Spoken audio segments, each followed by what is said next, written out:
Assalamualaikum warahmatullahi wabarakatuh. Kembali lagi di pembelajaran matematika kelas 7. Sebelum memulai pembelajaran kali ini, marilah kita berdoa menurut kepercayaan masing-masing. Berdoa dimulai.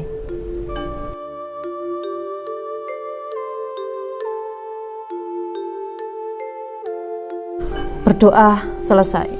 Oke, untuk bab kali ini yang akan kita bahas yaitu aritmatika sosial.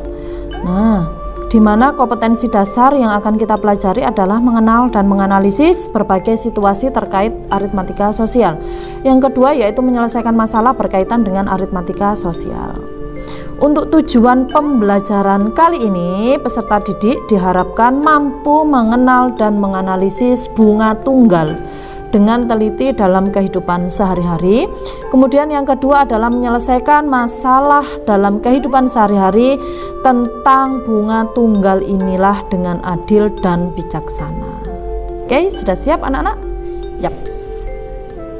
Untuk peta konsepnya aritmatika sosial sendiri seperti video-video yang sebelumnya, yaitu nilai suatu barang di mana ada penjualan dan pembelian, kemudian ada keuntungan dan kerugian. Ini sudah kita pelajari di minggu-minggu sebelumnya. Kemudian ada potongan dan pajak. Nah, kali ini yang akan kita pelajari adalah tentang bunga tunggal, inilah yang akan kita pelajari. Oke. Bunga tunggal, apa itu bunga tunggal? Biasanya bunga tunggal kita temui di bank ketika kita menabung, itu pasti ada bunga. Kemudian di dealer ketika kita membeli motor, kemudian setiap bulannya kita memberikan cicilan, itu biasanya ada bunganya, seperti itu. Sehingga bunga tunggal itu apa? Bunga tunggal adalah jika kita menyimpan uang di bank, maka uang kita akan bertambah karena adanya bunga. Jenis bunga tabungan yang akan kita pelajari adalah bunga tunggal, yang artinya yang mendapat bunga itu hanya modalnya saja, sedangkan bunganya tidak berbunga lagi. Jadi ketika kita memiliki tabungan sebesar 4 juta, berarti yang mendapatkan bunga ya dari 4 juta ini tadi, seperti itu. Itulah yang dinamakan bunga tunggal. Bunga tabungan biasanya dihitung dalam persen yang berlaku untuk jangka waktu 1 tahun. Bunga 12% per tahun, artinya tabungan akan mendapatkan bunga 12% jika telah disimpan di bank selama 1 tahun. Jadi kan ada tulisannya bunga 12% per tahun, berarti modal 4 juta itu tadi selama 1 tahun itu mendapat bunga sebesar 12%. Seperti itu, itulah yang dinamakan bunga tunggal. Untuk lebih memahaminya, perhatikan ilustrasi berikut. Ini ada seorang ayah menabung di sebuah bank dengan modal awal. Jadi ayah ini menabung 2.500.000 dengan bunga 12% per tahun. Nah, siapa yang menentukan bunga? Yang menentukan bunga berarti pihak banknya. Ayah berarti total uang ayah setelah 1 tahun. Jadi ayah sudah menabung selama 1 tahun. Ketika 1 tahun itu ayah akan mengambil uang tabungannya, berarti berapa yang akan diterima ayah?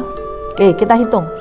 Jadi rumusnya adalah besaran bunga. Kita kan harus mencari besaran bunganya supaya kita bisa tambahkan dengan modalnya, supaya kita bisa mengetahui total uang ayah setelah mendapat bunga itu berapa. Kan seperti itu. Berarti rumusnya adalah bulan. Jadi bulan itu berapa bulan dibagi 12. Kenapa 12? Karena bunga selalu per tahun. Dalam 1 tahun ada 12 bulan, berarti di sini 12 dikali bunganya berapa persen dikali modalnya. Oke, kita masukkan, berarti karena ini setelah 1 tahun berarti kan 12 dibagi 12 dikali bunganya berapa persen? 12%, berarti 12 per 100 dikali modalnya yaitu 2.500.000. Kita karena pembagian habis ya nolnya, berarti tinggal 12 dibagi 12 adalah 1 dikali 12 dikali 25.000. Berarti besaran bunganya adalah 300.000. Sehingga besaran uang ayah selama 1 tahun adalah modalnya ditambah bunga. Modalnya 2.500.000 ditambah 300.000 besaran bunganya. Sehingga besaran uang ayah selama 1 tahun adalah 2.800.000. Seperti ini. Bisa dipahami ya nak? Oke, ini ketika 1 tahun. Tapi kalau ayah ternyata sebelum 1 tahun, ternyata tabungan ayah diambil untuk biaya sekolah kakak. Berarti bagaimana cara menghitungnya? Oke, di sini setelah 3 bulan, jadi modalnya sama 2.500.000, bunganya pun juga sama 12% per tahun. Tetapi setelah 3 bulan uang ayah akan diambil seluruhnya untuk membayar sekolah kakak. Berarti berapa uang yang diterima ayah? Berarti kita hitung dulu. Rumusnya masih tetap sama, yaitu bulan dibagi 12 dikali bunganya berapa persen dikali modalnya. Karena setelah 3 bulan berarti kan 3 bulan. Berarti di sini 3. Oke. Setelah 3 bulan berarti kan 3 dibagi 12 dikali bunganya 12%, berarti 12/100 dikali 2.500.000. Habis karena pembagian, berarti tinggal 3 dibagi 12, berarti jika dikecilkan menjadi 1/4 dikali 12 dikali 25.000. 12 dengan 4 dicoret, berarti 12 dibagi 4 adalah 3. 3 dikali 25.000, berarti besaran bunganya adalah 75.000. Ini besaran bunganya yang diterima ayah selama 3 bulan. Berarti total uang ayah berapa? Selama 3 bulan berarti modal ditambah bunga. Modalnya 2.500.000 ditambah besaran bunga selama 3 bulan adalah 75.000. Berarti besaran uang ayah selama 3 bulan adalah 2.575.000. Seperti itu. Matematika asik dan menyenangkan. Oke, kalau bisa dipahami berarti kita next ke ilustrasi yang selanjutnya. Di sini ada seorang kakak menyimpan uang di bank dengan bunga 11% per tahun. Ini berarti bunganya beda. Ini bunganya 11% per tahun.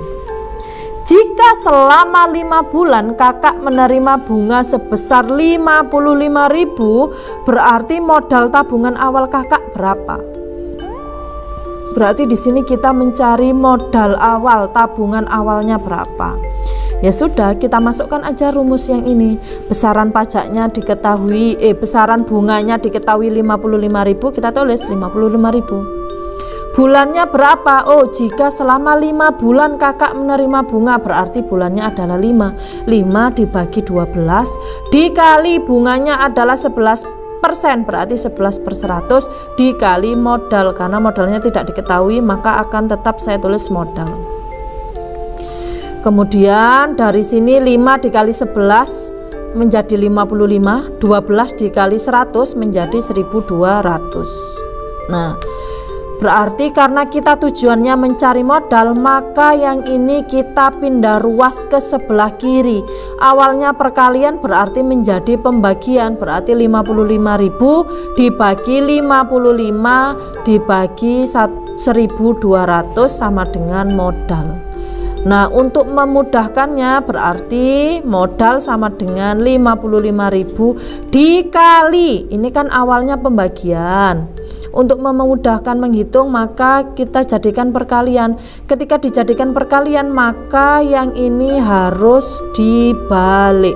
Berarti menjadi 1.200 dibagi 55. Oke, kita coret 55.000 dibagi 55 berarti tinggal 1.000 dikali 1.200, berarti modalnya adalah 1.200.000. Seperti ini, sangat mudah ya nak. Oke, dari ilustrasi itu tadi ada latihan soal untuk lebih memahaminya. Jadi ini ada latihan soal, modal sebesar 2.500.000 disimpan di sebuah bank dengan bunga 10% per tahun. Nah, dari pernyataan ini manakah yang termasuk benar dan manakah yang termasuk salah? Silahkan dikerjakan. Oke, berarti cukup sekian untuk pembelajaran kali ini. Setiap manusia dilahirkan untuk sukses, tinggal usaha kita bagaimana cara kita untuk menjadi sukses. Selalu semangat, tetap jaga kesehatan di rumah, patuhi protokol kesehatan, tetap belajar dengan semangat supaya kalian lebih mudah dalam meraih kesuksesan. Terima kasih. Assalamualaikum warahmatullahi wabarakatuh.